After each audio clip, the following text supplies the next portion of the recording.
may not all live here in Texas, but we're neighbors too. We're Americans too, and we stand with you and we do not forget. And we'll be there even after the cameras leave. That was President Obama in his second Texas speaking engagement of the day. First, he was in Dallas to muster some nice words about the legacy of President Bush at the opening of the Bush Library. Then he traveled to Waco for the memorial for the victims of the West Fertilizer Company. These two speaking engagements are not just geographically related.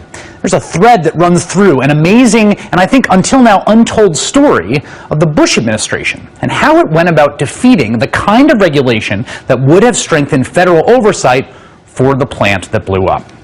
We pieced together this story, and here's what happened. In the wake of 9/11, there was tremendous concern about the vulnerability of chemical plants, including plants that stored fertilizer. The EPA knew these chemical plants posed a legitimate risk to the lives of hundreds of thousands of people. The vulnerability of chemical plants made headlines across the country. 2.4 million people could be killed or injured in a terrorist attack against a U.S. toxic chemical plant in a densely populated area. A reporter could easily enter more than 60 plants storing catastrophic amounts of chemicals in Baltimore, Chicago, Houston, Western Pennsylvania. U.S. chemical plants represent the third highest risk of fatalities from possible terrorist attacks. To Bush administration officials, Christine Todd Whitman, who was head of the Environmental Protection Agency, and Tom Ridge, who was head of Secretary of Homeland Security, came up with a plan to deal with the vulnerability. Whitman believed the EPA was already empowered to expand her agency's oversight of chemical plants under a section of the Clean Air Act, and she and Ridge worked out a deal to do so. That is until the son-in-law of former Vice President Dick Cheney walked into the room, a guy by the name of Philip Perry, who was at the time the general counsel of the White House Office of Management and Budget. And he made it clear that Bush administration was not going to support granting regulatory authority over chemical security to the EPA. According to reports, Perry claimed that their proposal was tantamount to overreach, and they would need Congress to specifically authorize it. Okay, so Christine Todd and Whitman and Tom Ridge rebuffed, figured out the obvious thing to do was to go up to the Hill and ask Congress for the authority necessary. But, as Whitman writes in her book, It's My Party Too, The Battle for the Heart of the GOP and the Future of America, although both Tom and I agreed such legislation was necessary, strong congressional opposition, led by some Republicans on the Senate Environment and Public Works Committee and the House Energy and Commerce Committee, to giving EPA even the modest additional statutory authority made it difficult to secure administration support for a meaningful bill.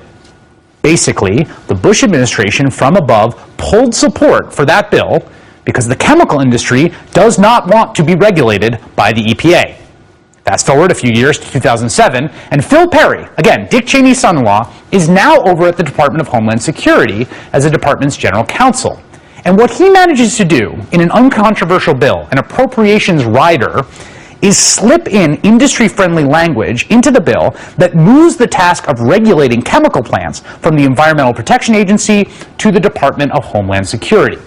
But DHS is given none of the tools it would need to actually do that. The Washington Monthly wrote a great piece on this back in 2007. Perry reworked the language and helped to get it added to the spending bill in a conference committee.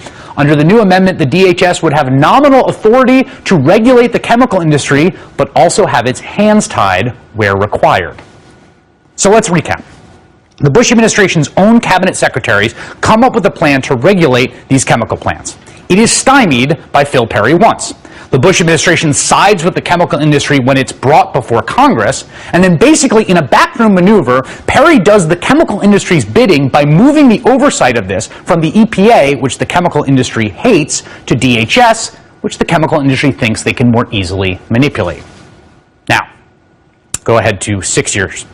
The West Fertilizer Company is storing more than 1,300 times the amount of ammonium nitrate that would normally trigger safety oversight by DHS. And it does appear now that not only did DHS literally have no idea that the West Fertilizer Company was storing ammonium nitrate, but according to Congressman Betty Thompson, a Democrat from Mississippi, DHS did not even know the plant existed until it blew up. Now, here's what makes this all the more incredible. In 2006, when a bill was introduced in the Senate to make chemical plants safer, a bill that was blocked by Republicans, the young senator who introduced that bill was this man. I think that chemical plant security is another, where the chemical industry has been resistant to mandates when it comes to hardening their sites. There has been resistance from the chemical industry, and it is this, again, an ideological predisposition that says regulation's always bad, so stay out of the marketplace. Well, look, I am a strong believer in the free market. I am a strong believer in capitalism, but I'm also a strong believer that there are certain common goods, our air, our water, making sure that people are safe, that require us to have some regulation.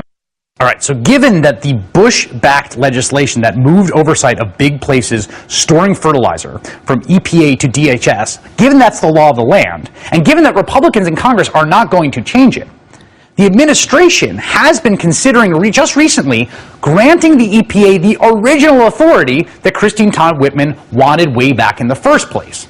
Of course, the chemical industry lobby hates this. So look at this. In February, 10 Republicans and 1 Democrat teamed up with a bunch of chemical industry groups to fight this proposal tooth and nail. Here's a letter from the groups to members of Congress. It reads in part, "We have concerns about EPA's arbitrary application of the General Duty Clause," which is what this authority would be called, "as well as the potential for future expansion of the General Duty Clause to regulate the security of chemical facilities." And here's the best part. Check out the signatories on the bottom. We've highlighted 2 of them for you. The Fertilizer Institute and the International Institute of Ammonia Refrigeration. We'll be right back with the person who inherited the mess that was the Bush EPA. Lisa Jackson joins me next.